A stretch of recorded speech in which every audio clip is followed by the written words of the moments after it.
안녕하세요. 다들 좋은 한 주 보내고 계신가요? 이번 영상에서는 저번 영상에 이어서 5월 6일에 6시간에서 7시간에 걸쳐서 진행되었던 2023년 Berkshire Hathaway 주주총회에서 중요하다고 생각되었던 나머지 4개 주제에 대한 인사이트들을 나누도록 하겠습니다. 저번 영상에서는 워런 버핏과 찰리 먼거 두 분께서 지금 현재 은행 시스템과 커머셜 리얼 에스테이트의 어마어마한 빚에 대해서 강력한 경고한 부분을 나눴었는데요. 이번 영상에서는 Berkshire Hathaway가 현재 130조 원이나 넘는 캐시를 어떻게 관리하고 있으며 특정 주식들을 매수할 계획이 있으신지, 만약 매수할 생각이 있다면 어떤 주식들을 매수할 계획이신지, 그리고 앞으로 투자의 큰 기회는 어느 상황, 어느 시기에 오는지 나눌 생각이고요. 마지막으로 큰 이슈가 되었던 타이완 세미컨덕터 주식의 매수와 그 바로 다음 분기에 이 주식을 대부분 다 매도한 이유도 나누도록 하겠습니다. 자, 그러면 디스클레이머만 듣고 영상 바로 보도록 하겠습니다. 그리고 저번 영상에서 디테일하게 다뤘었는데요. 미국 주식 투자를 할 경우에 가장 좋은 플랫폼 중에 하나라고 생각하고 저도 개인적으로 매일매일 이용하고 있는 시킹 알파가 1년에 239불하는 연회비를 140불이나 할인해서 1년에 99불 혹은 한 달에 8불 정도 하는 프로모션을 이번 달 22일까지만 한다고 하니 관심 있으신 분들은 제가 지지난번에 올린 영상을 통해서 시킹 알파 플랫폼의 아주 유용한 기능들을 한번 보시고 관심이 있으시다면 아래 디스크립션의 링크를 사용하시기 바라겠습니다. 제가 만든 컨텐츠들은 어디까지나 정보 전달을 위한 영상들이기 때문에 절대 영상만 보시고 주식들을 매도하지 마시기 바라고요.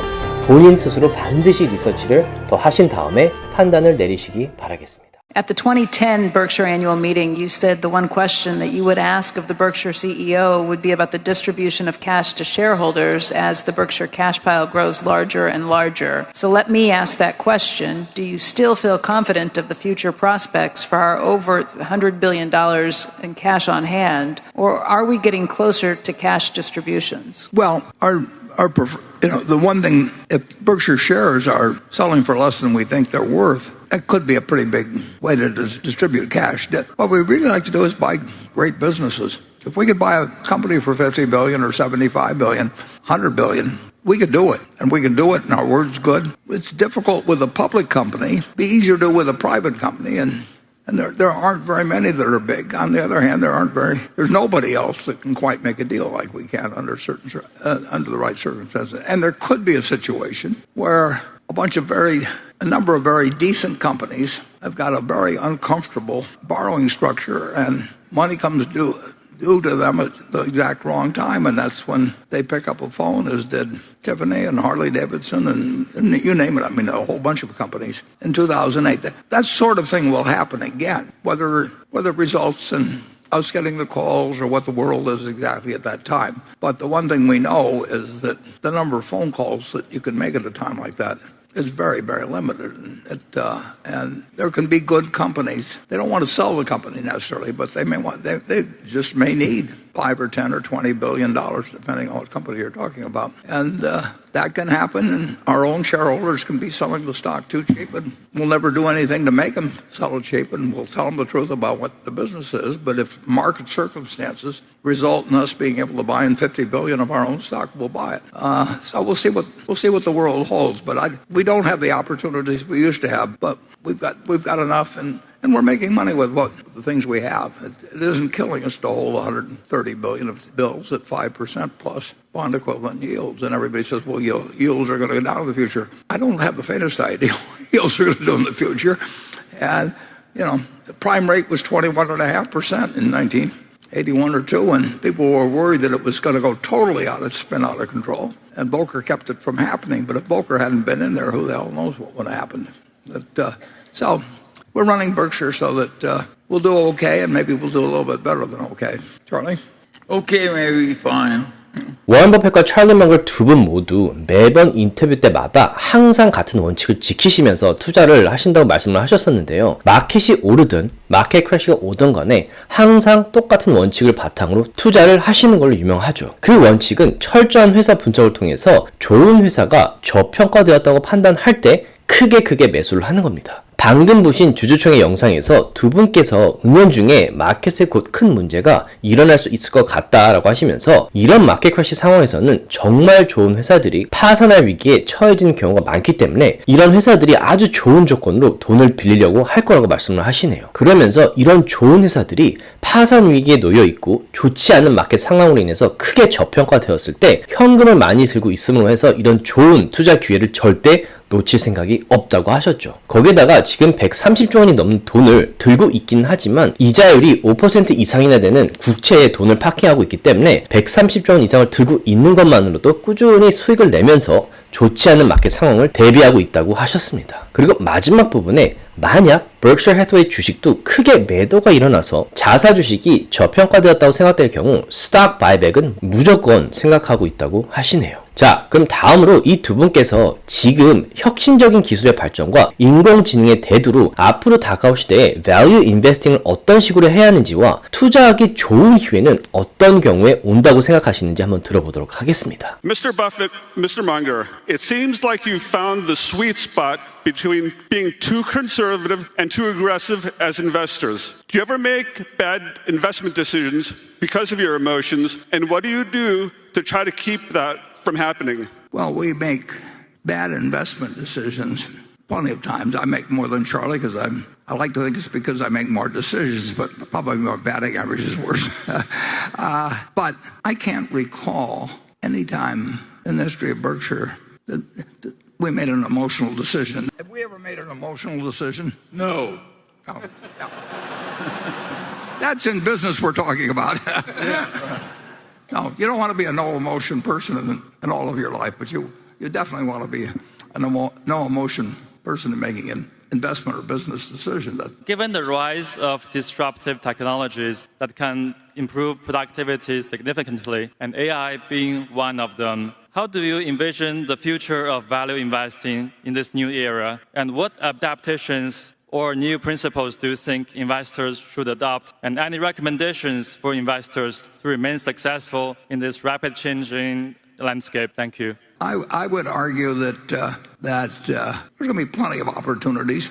And part of the reason there are going to be plenty of opportunities, the tech doesn't make any difference or any of that. I mean, if you look at how the world's changed in the years since 1942 when I started, you'd say, well, how does a kid that doesn't know anything about airplanes, that doesn't know anything about engines and cars, and doesn't know anything about electricity and all that? But the world changing doesn't, or new things coming along don't take away the opportunities. What gives you opportunities is other people doing dumb things. I think that investing has disappeared so much from this huge capitalistic market that anybody can play in, but that the big money is in selling other people ideas. It isn't outperforming.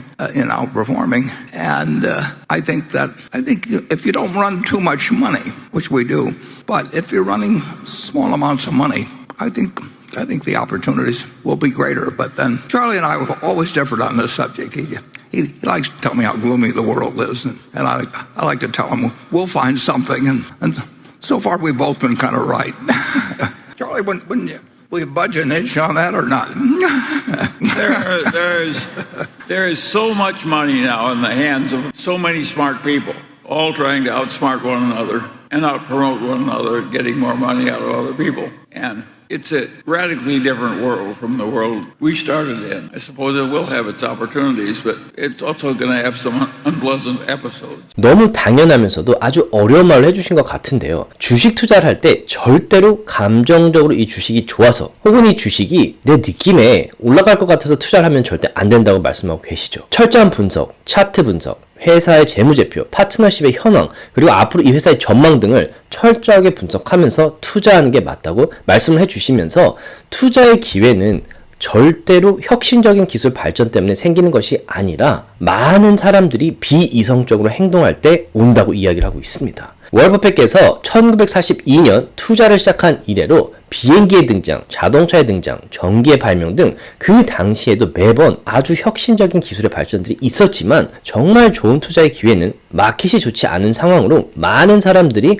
비이성적으로 패닉셀링을 해서 좋은 회사들이 저평가되었던 시기였다고 이야기를 해주셨습니다. 지금 인공지능 하이프로 많은 투자자분들께서 인공지능 발전에 관여하는 회사들을 눈에 불을 켜고 찾으면서 현재 고평가되고 있어도 더 늦기 전에 매수하는 것이 좋은 투자의 기회라고 생각하는 분위기인데, 고평가된 회사를 무조건 매수하는 것이 좋은 투자 기회가 아니라 만약 정말로 마켓의 패턴이 반복이 된다면 정말 좋은 투자의 기회는 혁신적인 기술의 하이프에 속한 회사들을 찾는 것이 아니고 인내심을 가지고 기다렸다가 마켓 크래쉬로 인해서 수많은 투자자들이 회사의 가치와 상관없이 패닉셀링하는 시기에 비로소 올 거라고 강조를 하고 계시네요. 너무 당연한 말처럼 들릴 수 있겠지만 지금 직접 주식 투자를 하는 분이시라면 이 말이 얼마나 어려운 말인지 바로 실감하실 거라 생각이 됩니다. 대부분의 투자자들뿐만 아니라 뉴스나 미디어와 반대로 행동을 해야 되기 때문에 막상 이런 시기가 현실로 다가오면 내가 생각하고 계획한 대로 투자하는 것이 절대 쉬운 것이 아닙니다. 자, 이 두 분의 말씀처럼 인내심을 가지고 마켓 상황을 지켜보면서 투자하기 좋은 기회들이 왔을 때 모든 구독자분들께서 이 기회를 놓치지 않으셨으면 좋겠습니다. 자, 그럼 마지막으로 Berkshire Hathaway가 크게 매수해서 이슈가 되었던 타이완 세미컨덕터 주식을 그 바로 다음 분기에 크게 매도한 이유를 들어보도록 하겠습니다. Berkshire bought a substantial position in Taiwan Semiconductor and, contrary to its normal holding timeline, sold almost the entire position within a few short months. While you cited in a CNBC interview that geopolitical issues were the catalyst, these issues were seemingly no different when you acquired that stock. So what else, if anything, changed in those few months and prompted the firm to offload close to $5 billion worth of Taiwan Semiconductor shares? Taiwan Semiconductor is one of the best managed companies and important companies in the world. And there is not, and I think you'll be able to say the same thing 5 or 10 or 20 years from now. I don't like its location, and I've reevaluated that. I mean, I don't think it should be any place but Taiwan. It's a question of we would rather have the same kind of company, and there's nobody in the chip company, there's no in the chip industry that's in their league in our bit, at least in my view. Marvelous people, marvelous company, but I'd rather find a marvelous people. I won't find it in the chip industry, but marvelous people and marvelous competitive position and everything. I'd rather find it in the United States.